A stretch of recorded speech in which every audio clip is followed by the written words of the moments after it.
இன்றைய சிந்தனை. எங்களுடைய வாழ்வியலிலே தர்மம் என்பது மிக உன்னதமானது.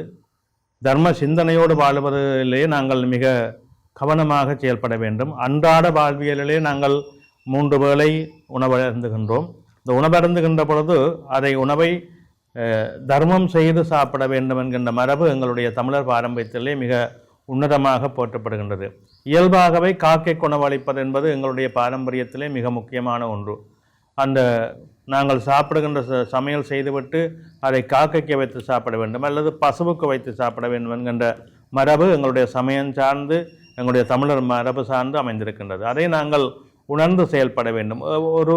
ஒரு சிறு அன்னம் காக்கைக்கிடுவதன் மூலமாக எங்களுடைய கர்ம வினைகள் எல்லாம், எங்களுடைய பாவங்கள் எல்லாம் நீங்கிவிடுகின்றது.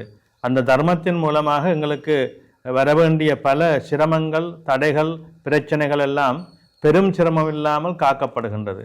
எனவே இந்த தர்மம் என்பது மிக உன்னதமான, சிறப்பான, மேன்மையான ஒரு நடைமுறை.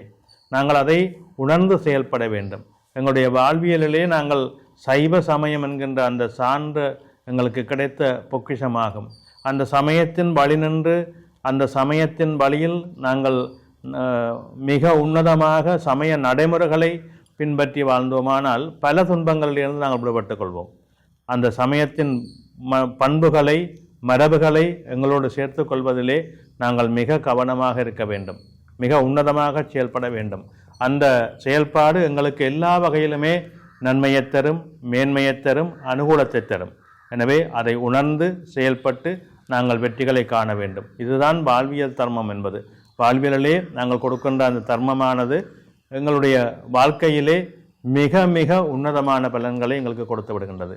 நாங்கள் யாருக்காவது எப்பொழுதுமே நாங்கள் இந்த 3 வேளை உணவருகின்ற பொழுது அந்த சைவ சமயம் சார்ந்த அந்த பண்பியலை கொண்டு அதை காக்கை உணவளிப்பது, பசுவுக்கு உணவளிப்பது போன்ற நல்ல காரியங்களை செய்து உணவருந்துவதன் மூலமாக எங்களுடைய வாழ்வியல் சமய நெறியை நாங்கள் பின்பற்றி செல்கின்ற பொழுது பல பல விடயங்களிலே நாங்கள் காக்கப்படுகின்றோம்.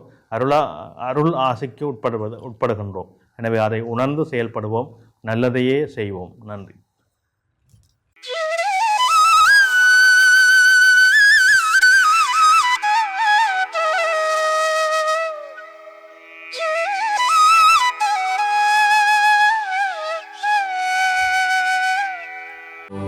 யாடியா T5L மகிழ்ச்சி நிறைந்த நீண்ட பயணத்திற்கு